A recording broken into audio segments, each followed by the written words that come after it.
My name is Marcus, and I need to tell you about the 3 months I worked as a night security guard at Riverside Towers. 3 months that changed my life forever. 3 months that made me question everything I thought I knew about reality.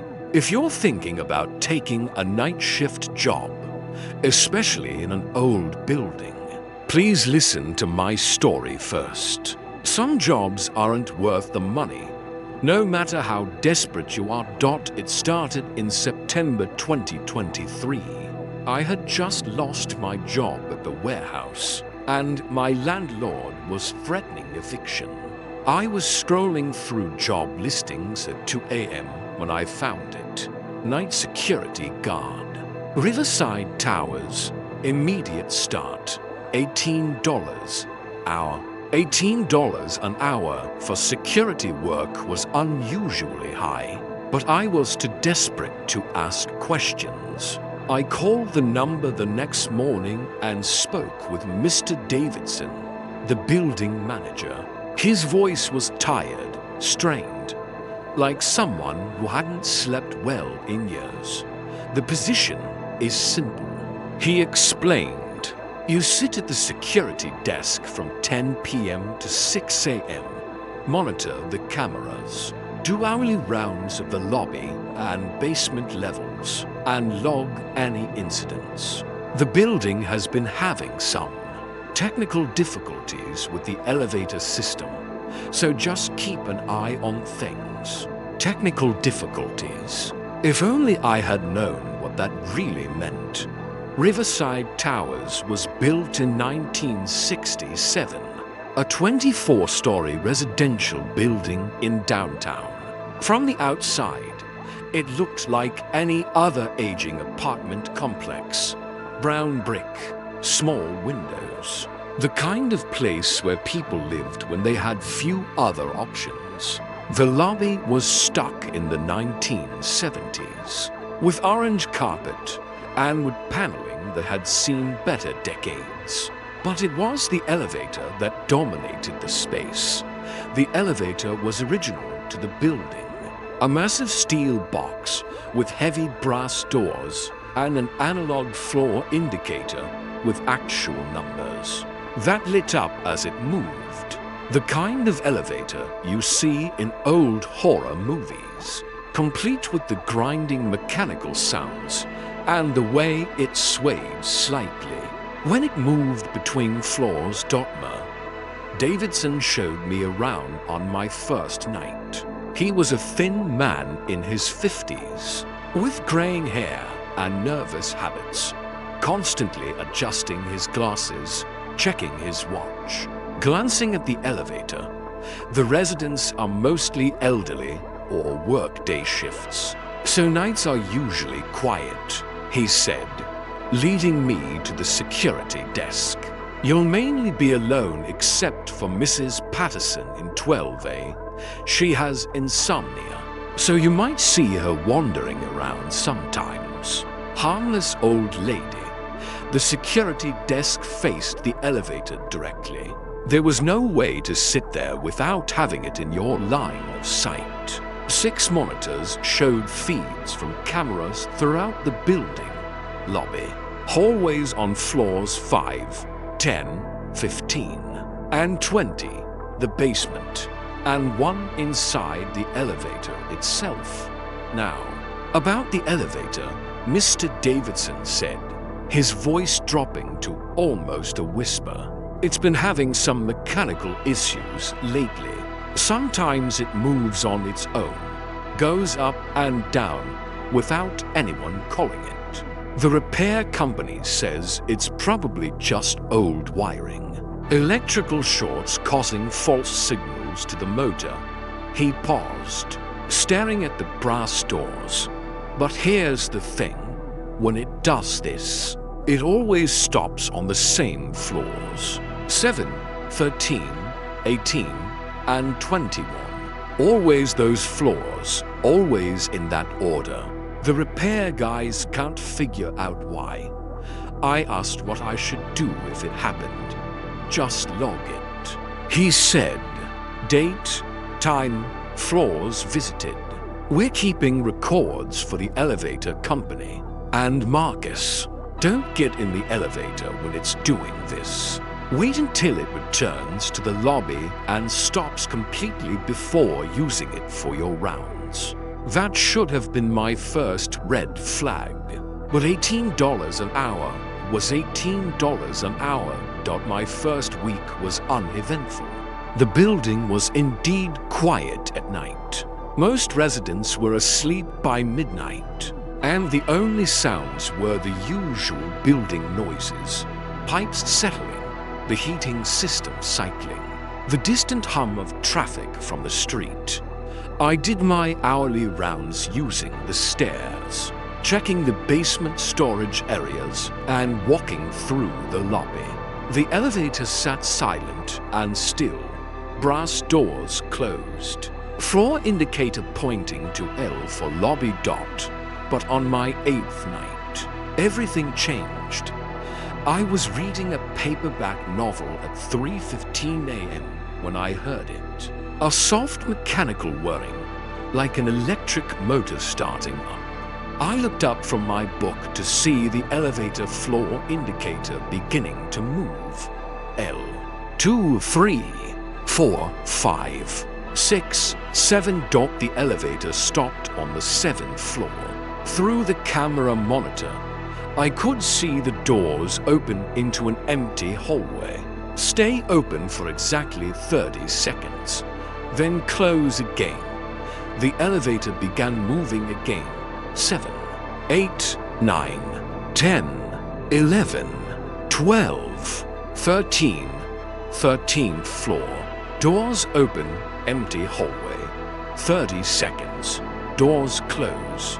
13, 14, 15, 16, 17, 18, 18th floor. Same pattern. 18, 19, 20, 21, 21st floor. The elevator stayed there for exactly 2 minutes, then began its descent back to the lobby. The entire sequence took 12 minutes. I dutifully logged it. 3:15 a.m. Elevator malfunction. Visited floors 7, 13, 18, 21.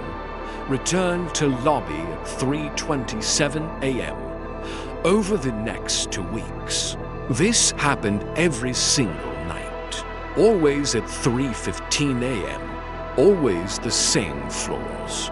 Always the same timing. I started timing everything with a stopwatch. The elevator would begin moving at exactly 3 hours 15 minutes and 0 seconds a.m. It would reach the 7th floor at 3 hours 16 minutes and 30 seconds. Doors would open at 3 hours 16 minutes and 35 seconds. Stay open until 3 hours 17 minutes and 5 seconds, then close. Travel time between floors was consistent to the second. The whole cycle was like clockwork. But what bothered me more than the mechanical precision was what I started noticing on the camera feeds. The hallway camera showed empty corridors when the elevator arrived at each floor, but sometimes just for a frame or two. I thought I saw shadows moving, not human-shaped shadows, just darkness that seemed to shift and flow like liquid. I convinced myself it was fatigue. Night shift work messes with your sleep cycle, and I was getting maybe 4 hours of rest during the day. Shadows and peripheral vision tricks are common when you're tired. But then I started paying closer attention to the elevator's internal camera. The feed was grainy and black and white, but clear enough to see that the elevator was empty during its midnight journeys. Just an empty metal box, fluorescent light flickering occasionally, moving up and down through the building like it was following some ancient routine. Except for the night I saw the figure dot, it was my 4th week on the job. A Tuesday night in October.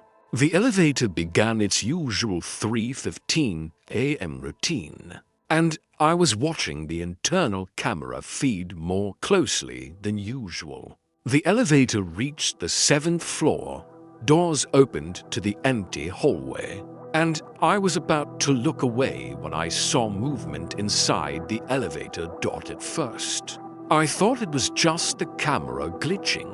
The image seemed to darken for a moment, like someone had stepped between the camera and the light. But when I looked more carefully, I could make out the outline of a person standing in the back corner of the elevator. The figure was indistinct, more like a shadow wearing clothes than an actual person. It stood perfectly still, not moving or reacting to anything. When the doors closed and the elevator moved to the 13th floor, the figure remained in the same position till I watched it through the entire cycle. 7th floor, figure standing motionless. 13th floor, still there. 18th floor, unchanged. 21st floor, the same dark silhouette in the corner. When the elevator returned to the lobby, the figure was gone. I rewound the tape. But digital security systems don't work like old VHS. There was no way to go back and review footage. I had to rely on what I thought I saw, and I was starting to doubt my own eyes. The next night, I positioned a second monitor to show only the elevator feed and watched it continuously during the 3:15 a.m. cycle. This time, I was certain there was definitely someone or something in the elevator. The figure appeared as soon as the elevator began moving. One frame the elevator was empty. The next frame there was a dark shape in the corner. It wasn't getting on the elevator. It was simply manifesting inside it. During the 2-minute stop on the 21st floor, the figure seemed to become more distinct. I could make out what looked like a coat or jacket, and possibly hair, but no facial features. It was like looking at a person-shaped hole in the light. I started researching the building's history during my lunch breaks. Riverside Towers had a surprisingly dark past for what seemed like a mundane apartment building. Asterisk, the building was constructed on the site of the old Riverside Hotel, which had burned down in 1965. 17 people died in that fire, including several guests who were trapped in the hotel's elevator when the power went out during evacuation. But more interesting were the incidents that had occurred in Riverside Towers itself over the decades. I found newspaper articles dating back to the 1970s reporting unexplained deaths, suicides, and disappearances. In the building, a man named Robert Chen fell down the elevator shaft in 1978. The elevator was supposedly at the lobby level when he opened the doors on the 7th floor and stepped into empty space dot in 1985. Elderly resident Mary Kowalski was found dead in the elevator, apparently of natural causes. But witnesses said the elevator had been moving between floors for hours before her body was discovered. With no one pressing buttons or calling it dot in 1993, teenager Sarah Martinez disappeared from her family's apartment on the 13th floor. She was never found, but neighbors reported hearing the elevator running all night long on the day she vanished. Most disturbing was an incident from 2001. A maintenance worker named David Torres claimed he was trapped in the elevator between floors for 6 hours. When he was finally rescued, he was found in a catatonic state, muttering about the passengers and going up forever. He quit his job the next day and moved out of state. No one could explain how the elevator had malfunctioned in a way that would trap someone inside. I started to notice a pattern in the deaths and disappearances. They all occurred on the floors the elevator visited during its nightly routine: 7, 13, 18, and 21. The logical part of my mind kept insisting there were mundane explanations for everything. Old buildings have mechanical problems. People die of natural causes. Teenagers run away. Maintenance workers have accidents. But then I met Mrs. Patterson. I had seen her a few times during my rounds. A small elderly woman with white hair and thick glasses, shuffling around the lobby in her bathrobe and slippers. Mr. Davidson had warned me she had insomnia and wandered at night. So I wasn't surprised when she approached the security desk one evening around 2 a.m. "You're the new guard," she said. It wasn't a question. "Yes, ma'am. Marcus, is everything okay?" She looked at me with sharp, intelligent eyes that seemed much younger than her weathered face. "You've seen it, haven't you? The elevator?" I tried to play dumb. "Seen what? Don't lie to me, young man. I've been living here for 37 years. I know what happens at 3:15. She pulled up a chair next to the security desk without being invited. "It started the year after the building opened," she said. 1968. Mrs. Henderson in 7B was the first to notice. Said she'd wake up every night at the same time hearing the elevator moving. But when she'd look out her door, the hallway was empty. Mrs. Patterson adjusted her glasses and continued. Over the years, more residents started noticing. Always the same time, always the same floors. Management kept insisting it was mechanical problems, but the repair companies never found anything wrong. "What do you think it is?" I asked. "I think it's collecting," she said quietly. "Collecting what?" "People. The ones who died here. The ones who disappeared. I think it goes to their floors and picks them up, night after night, taking them somewhere else." She leaned closer, her voice dropping to a whisper. "And I think it's getting stronger. In the early years, you could barely see anything unusual. But lately, residents have been reporting more sightings. Shadows in the elevator, strange sounds, cold spots near the doors. Have you ever seen anything yourself?" Mrs. Patterson was quiet for a long moment. "Last month, I couldn't sleep. I came down to the lobby around 3 a.m., maybe 3:10. I was sitting over there." She pointed to a chair near the mailboxes. When the elevator started moving, she paused, as if gathering courage to continue. "I watched it go up and down, just like it always does. But when it came back to the lobby and the doors opened, there was someone inside. My heart started racing." "What did you see?" "A young girl, 13, maybe 14 years old. She was wearing jeans and a red t-shirt, and she looked confused, lost. She stepped out of the elevator and looked around the lobby like she didn't know where she was." "What did you do?" "I tried to talk to her, ask if she was okay. But when I got closer, she just faded away, like she was made of smoke. Double quotes. Mrs. Patterson stood up, preparing to leave. Be careful, Marcus.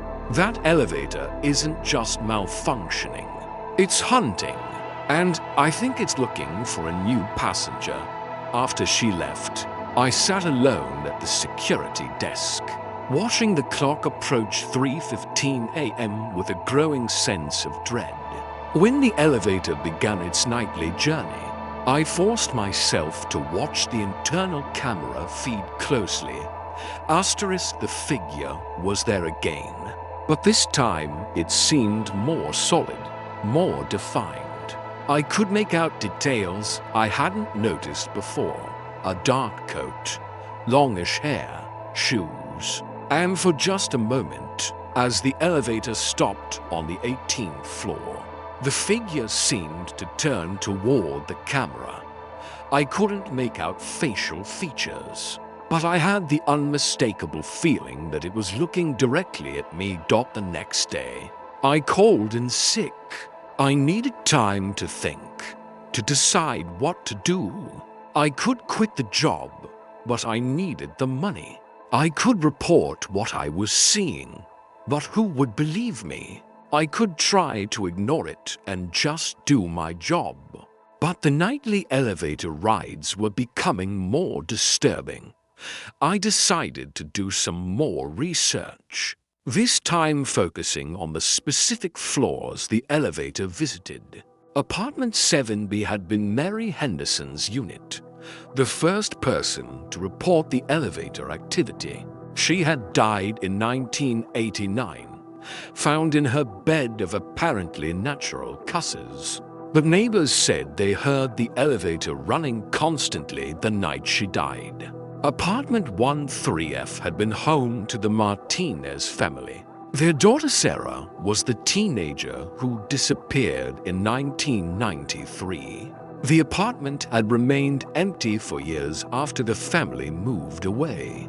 Apartment 18C had belonged to Robert Chen, the man who fell down the elevator shaft in 1978.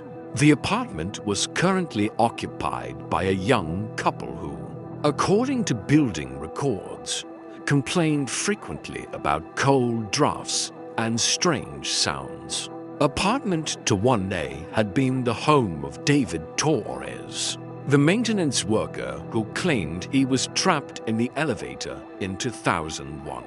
He had lived in the building with his wife and young son before the incident that drove him away. 4 floors, for tragedies, and now, apparently, for spirits taking a nightly ride in the elevator that had been connected to their deaths.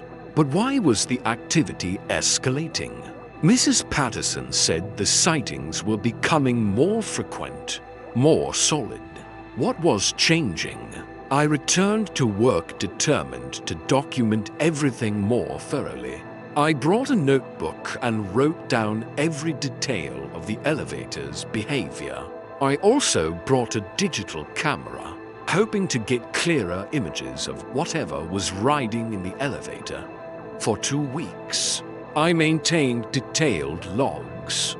The elevator's behavior was absolutely consistent. Same time, same floors, same duration of stops. The figure in the corner was visible every night, and it did seem to be becoming more distinct over time. But on November 15th, everything changed.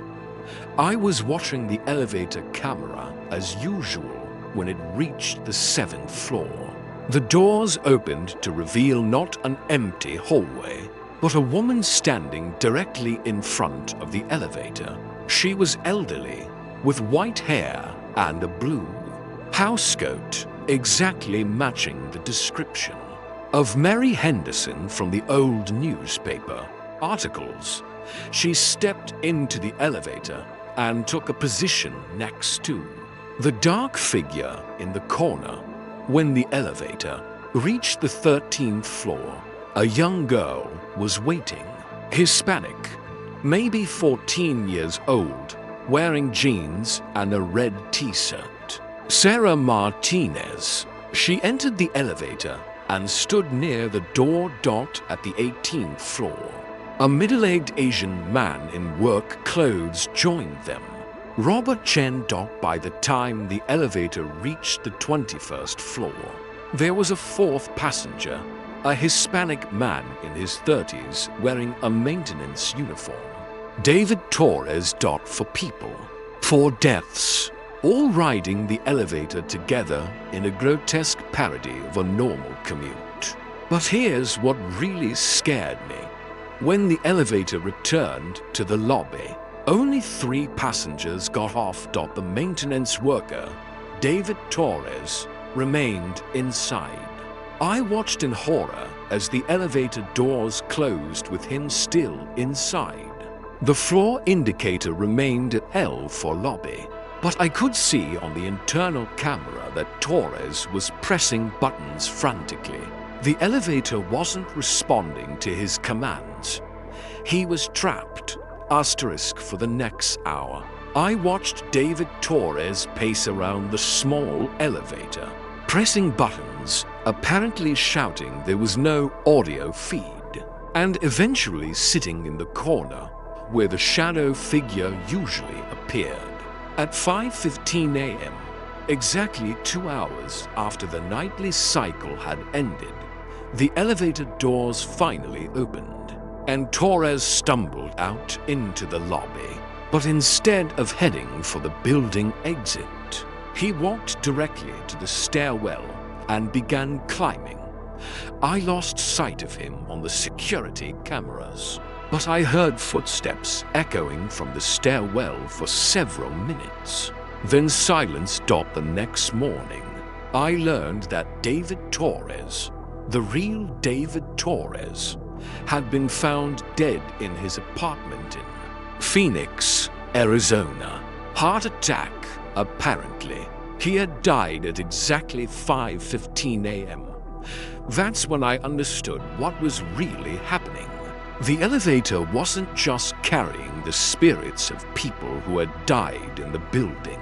It was collecting new passengers. And somehow, when someone died elsewhere while their spirit was trapped in the elevator, their ghost became permanently attached to the building. David Torres had lived in apartment 1A 23 years ago. He had been traumatized by being trapped in the elevator and moved away. But part of him, his spirit, his soul, whatever you want to call it, had remained connected to the building. And when his physical body died hundreds of miles away, that spiritual connection pulled him back. Now he was part of the nightly routine, forever riding an elevator that had become a prison for the dead. I realized I was in serious danger. Every night, I sat directly across from the elevator, watching its ghostly passengers. I was becoming part of their routine, part of their world. And if something happened to me while I was so closely connected to their nightly journey, but I couldn't just quit. I needed the job. And besides, I had become obsessed with understanding what was happening. I felt responsible somehow, like I was the only living person who truly knew the building's secret. I started bringing protective items to work: a small cross, some salt packets from the cafeteria, a piece of iron from my toolbox at home. I don't know if any of it actually helped, but it made me feel slightly better. The elevator continued its nightly routine, and I continued to document everything. The 4 passengers, Henderson, Martinez, Chen, and Torres, rode together every night. But I started noticing they were becoming more interactive with each other, more aware of their surroundings. Sometimes they would look directly at the camera.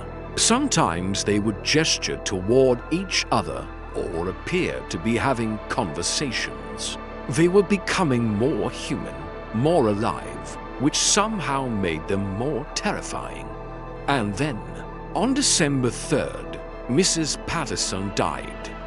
I found out when I came to work that evening.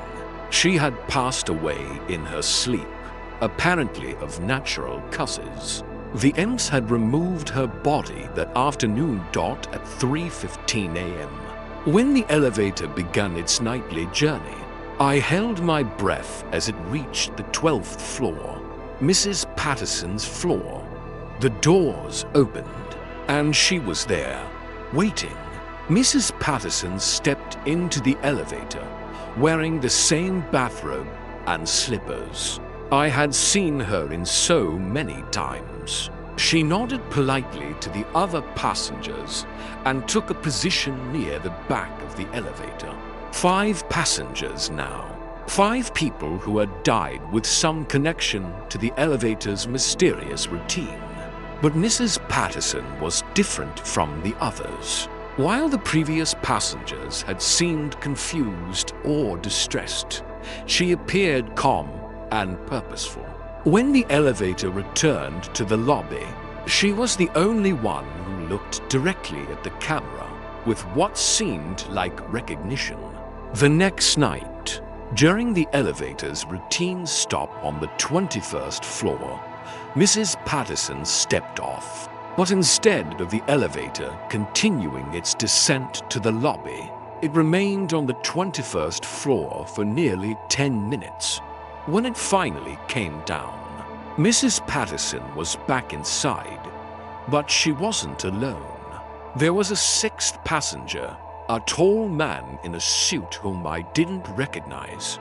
Over the following weeks, more passengers began joining the nightly rides. Some I could identify from the building's death records, residents who had died over the decades, all with some connection to the elevator or the floors it visited. Others were strangers, people I couldn't match to any records. The elevator was expanding its route. 2. It began stopping on additional floors, the 3rd, 8th, 16th, and 22nd. Each new stop corresponded to apartments where someone had died or disappeared.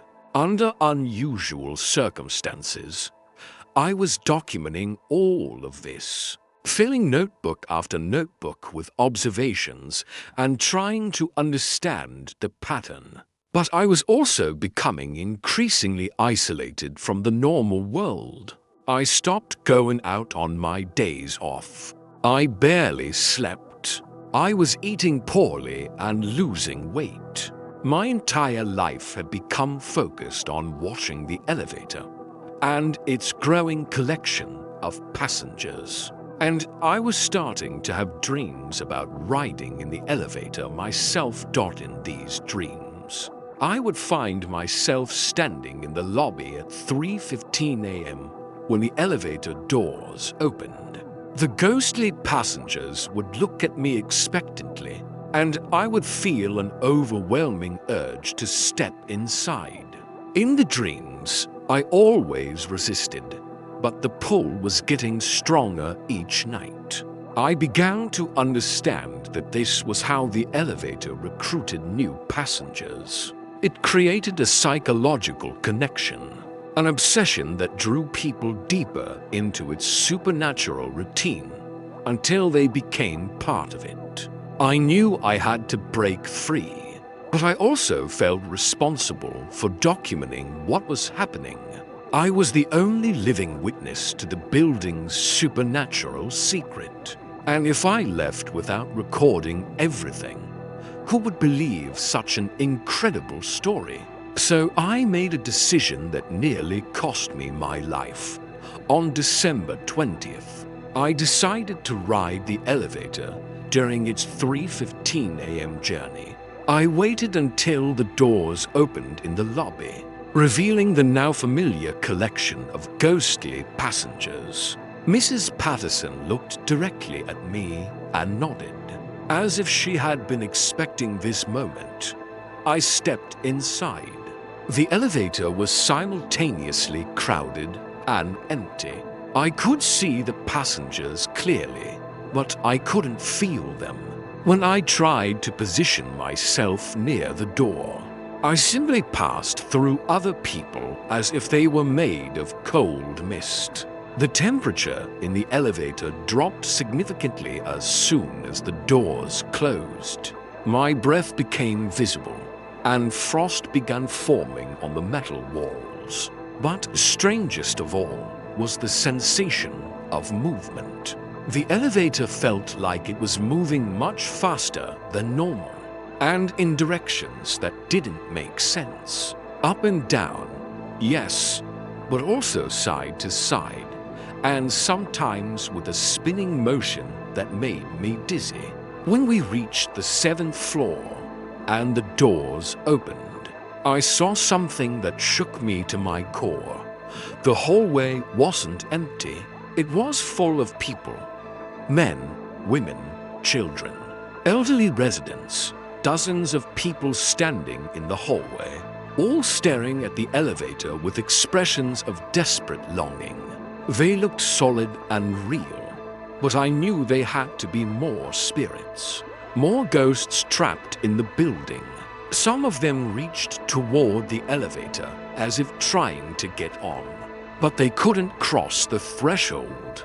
The elevator only accepted certain passengers, chosen according to rules I couldn't understand. At each floor we visited, the same scene was repeated. Crowds of ghostly figures gathered in the hallways, watching the elevator with a mixture of hope and despair. But it was the 21st floor that showed me the true horror of the situation.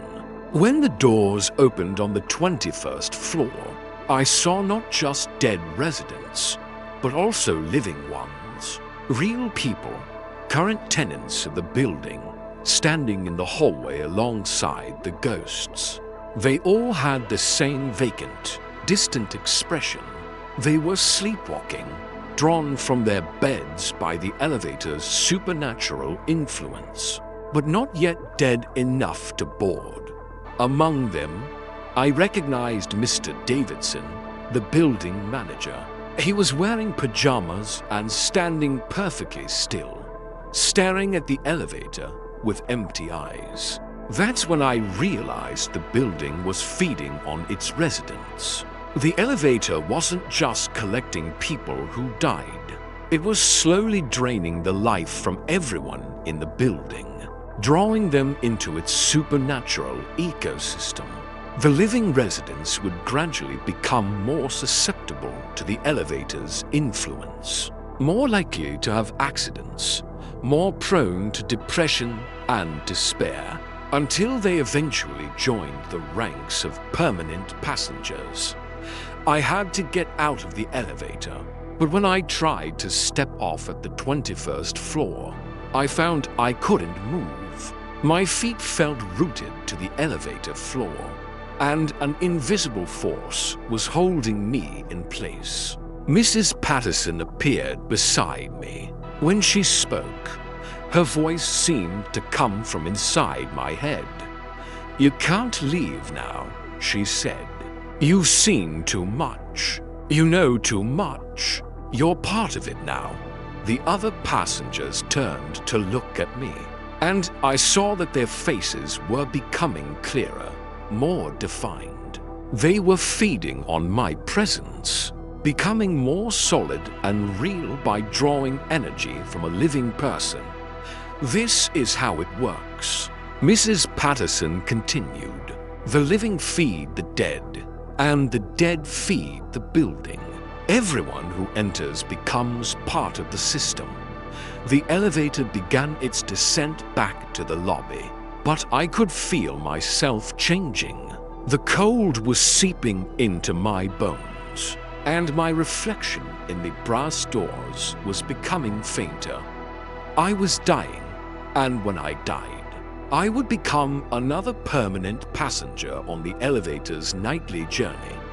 With tremendous effort, I managed to reach into my pocket and pull out my phone. I had no signal in the elevator, but I could still use the camera function. I took dozens of photos of the passengers, of the elevator interior, of anything that might serve as evidence of what was happening. If I didn't survive, maybe someone would find the phone and the photos would prove that the building was haunted. As we approached the lobby level, I felt the strange forces holding me in place beginning to weaken.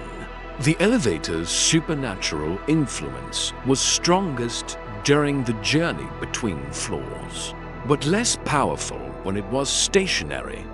When the doors opened in the lobby, I used every ounce of strength I had to throw myself out of the elevator. I hit the lobby floor hard, gasping for breath and shaking uncontrollably. Behind me, I could hear the elevator doors closing, but when I looked back, the passengers were no longer visible on the internal camera. I had escaped, but barely. I spent the remaining hours of my shift writing down everything I had experienced, documenting every detail while it was still fresh in my memory. I also uploaded the photos from my phone to a cloud storage account, ensuring that the evidence would survive even if something happened to me.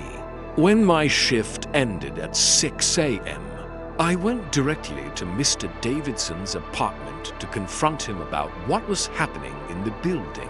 But when I knocked on his door, there was no answer.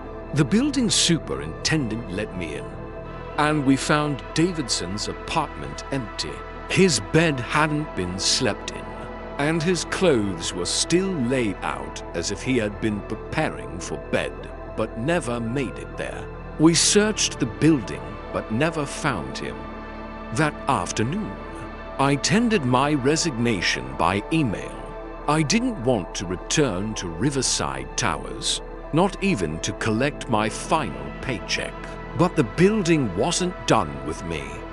Over the next several weeks, I began having more frequent dreams about the elevator. In these dreams, I was always one of the passengers, riding eternally between floors, never able to leave.